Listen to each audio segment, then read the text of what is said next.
नमस्कार। आज इस वीडियो के अंदर हम द्विमुखी और त्रिमुखी मस्तिष्क रेखा के विषय में जानेंगे। इस वीडियो में हम जानेंगे अगर किसी व्यक्ति की जो मस्तिष्क रेखा है अंतिम स्थान पर जाकर के दो भागों में विभाजित हो जाए या तीन भागों में विभाजित हो जाए तो हमारे जीवन के ऊपर क्या क्या प्रभाव रहते हैं। तो दोस्तों, वीडियो शुरू करने से पहले अगर आपने मेरे चैनल को सब्सक्राइब नहीं किया है, प्लीज मेरे चैनल को सब्सक्राइब कर लीजिए ताकि मेरी जानकारी भरी वीडियोस आप तक पहुंचते रहें। तो दोस्तों, जैसा कि हम जानते हैं किसी व्यक्ति की जो जीवन रेखा है इस स्थान से गोल घूम करके केतु पर्वत पे आकर के समाप्त हो जाती है। तो कुछ लोगों के हाथों में आप देखेंगे कि यहां से बिल्कुल साथ में लग करके एक रेखा निकलती है और इस प्रकार से गोल घूम करके मंगल पर्वत के अंतिम क्षेत्र पे जाकर के समाप्त हो जाती है।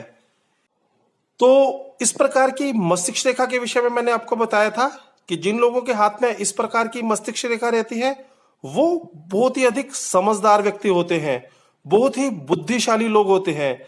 इसके सिवाय ऐसे जो लोग होते हैं खूब अनुशासन प्रिय होते हैं। ऐसे जो व्यक्ति होते हैं उनकी जो निर्णय क्षमता होती है वो बहुत अच्छी होती है, क्योंकि किसी भी कार्य को करने से पहले एक रूपरेखा तैयार कर लेते हैं, उसके पश्चात ही उस कार्य को करते हैं। इसी कारण से इन व्यक्तियों के द्वारा जो निर्णय ले जाते हैं उसके अंदर कोई भी व्यक्ति उंगली नहीं कर सकता है कि किसी प्रकार की कमी इस कार्य के अंदर है। शिक्षा के क्षेत्र में भी ऐसे जो व्यक्ति होते हैं खूब नाम कमाते हैं, अच्छी बुद्धि ऐसे लोगों की रहती है, खूब अच्छा जीवन ऐसे लोगों का होता है। लेकिन दोस्तों, कुछ लोगों के हाथ में ये जो मस्तिष्क रेखा है अंतिम भाग में जाकर के दो भागों में विभाजित हो जाती है या तीन भागों में विभाजित हो जाती है। तो इस प्रकार से मस्तिष्क रेखा का विभाजित होने पर किसी व्यक्ति के जीवन के ऊपर क्या प्रभाव रहता है इसके विषय में मैं आपको बता देता हूं। तो दोस्तों, अगर आप देखते हैं किसी व्यक्ति की जो मस्तिष्क रेखा है वो अंतिम भाग पर जाकर के दो भागों में विभाजित होती है। जो रेखा इसमें से निकलती है वो ऊपर की तरफ हमारी कृष्ठा की तरफ को निकल जाती है। इस प्रकार से ऊपर की तरफ एक रेखा उड़ जाती है। तो दोस्तों, ऐसे जो लोग होते हैं उसके अंदर इस रेखा वाले तो सारे गुण रहेंगे, अर्थात ऐसे जो लोग होंगे अनुशासन वाले भी होंगे, अच्छी बुद्धि वाले भी होंगे, अच्छी शिक्षा ग्रहण करने वाले भी होंगे, ऐसे जो लोग होंगे खूब समझदार भी होंगे, अच्छे निर्णय लेने वाले भी होंगे। इसके सिवाय ऐसे जो लोग होते हैं इनके अंदर व्यापार के गुण भी आ जाएंगे, अर्थात ऐसे जो व्यक्ति होंगे व्यापार में भी निपुण हो जाते हैं। ऐसे जो लोग होते हैं निरोगी भी रहते हैं, अर्थात ऐसे व्यक्तियों को रोग भी कम होंगे। इसके सिवाय ऐसे जो लोग होते हैं इनकी कम्युनिकेशन स्किल्स, इनके अंदर जो बोलने की कला है वो भी बहुत ही अधिक अच्छी हो जाती है। अपनी बातों से ही दूसरे लोगों को आकर्षित कर लेते हैं, लोग बैठ करके इन लोगों की बात को सुनते हैं।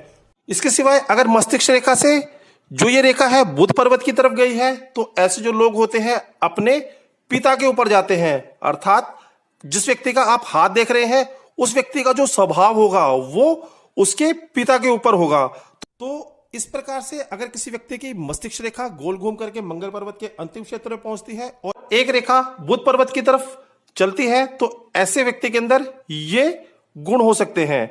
इसके पश्चात अगर आप देखते हैं किसी व्यक्ति की जो मस्तिष्क रेखा है ऐसे ही चलती है, लेकिन ये जो रेखा है ये इस स्थान पे जाकर के दो भागों में विभाजित होती है, लेकिन ये जो रेखा है ये चंद्र पर्वत की तरफ को जाती है।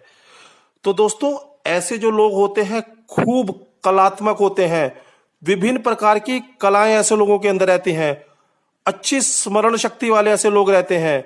ऐसे जो व्यक्ति होते हैं कविताएं लिखने के अंदर, इसके सिवाय ऐसे जो लोग होते हैं गायन के क्षेत्र में खूब खूब नाम कमाते हैं। ऐसे जो लोग होते हैं विदेशों में यात्राओं के लिए जाते हैं। ऐसे जो व्यक्ति होते हैं कुछ चिंताएं तो आवश्यक रूप से ऐसे व्यक्तियों को रहती हैं, लेकिन फिर भी ऐसे जो व्यक्ति होंगे अच्छा जीवन व्यतीत करते हैं, अर्थात कलात्मक जीवन, अच्छा जीवन ऐसे व्यक्तियों का होता है जिन व्यक्तियों के हाथ में मस्तिष्क रेखा अंतिम भाग पर जाकर के दो भागों में विभाजित होती है और एक रेखा जो है आपकी चंद्र पर्वत की तरफ जाती है। इसके सिवाय दोस्तों, ऐसे जो लोग होते हैं इनका जो स्वभाव होता है वो अपनी माता के ऊपर जाता है, अर्थात इस व्यक्ति के अंदर जो गुण होंगे वो कौन से होंगे, इसकी माता के अंदर जो गुण है वही गुण इस व्यक्ति के अंदर विद्यमान होंगे। इसके पश्चात अगर आप देखते हैं किसी व्यक्ति के हाथ में यहां पे तीन रेखाएं हैं, अर्थात ये जो बुद्धि रेखा है तीन भागों में विभाजित हो जाती है। तो दोस्तों ऐसे जो लोग होते हैं इनके अंदर हर प्रकार के गुण रहेंगे, अर्थात ऐसे जो व्यक्ति होंगे इनके अंदर भक्ति भी रहेगी, धन दौलत भी ऐसे लोगों के पास रहती है, मान सम्मान प्रतिष्ठा भी ऐसा रहता है। इसके सिवाय ऐसे जो लोग होते हैं खूब बुद्धिशाली भी होते हैं, ऐसे जो व्यक्ति होते हैं अनुशासन वाले भी रहते हैं, इनके अंदर कलाएं भी रहती हैं। इसके सिवाय ऐसे जो लोग होते हैं खूब भोगभागी भी होते हैं। इसके सिवाय ऐसे जो लोग होते हैं खूब चालाक भी होते हैं। तो इस प्रकार के सारे गुण ही ऐसे व्यक्तियों के अंदर आ जाते हैं जिनके हाथ में जो ये मस्तिष्क रेखा है 3 भागों में विभाजित हो जाती है। तो दोस्तों इस प्रकार मैंने आपको द्विमुखी और त्रिमुखी मस्तिष्क रेखा के विषय में बताया कि किसी व्यक्ति की जो मस्तिष्क रेखा है अंतिम भाग पर जाकर के 2 या 3 भागों में विभाजित हो जाती है, तो किसी व्यक्ति के जो जीवन है उसके ऊपर क्या क्या प्रभाव रहते हैं। तो मुझे लगता है मेरे द्वारा दी गई जानकारी आपको समझ आ गई होगी, आपको अच्छी लगी हो तो आप मेरी वीडियो को लाइक कर सकते हैं, मेरे चैनल को सब्सक्राइब कर सकते हैं। फिर से मिलते हैं एक नई वीडियो में एक नए विषय के साथ। इस वीडियो को देखने के लिए आपका बहुत बहुत धन्यवाद। धन्यवाद दोस्तों।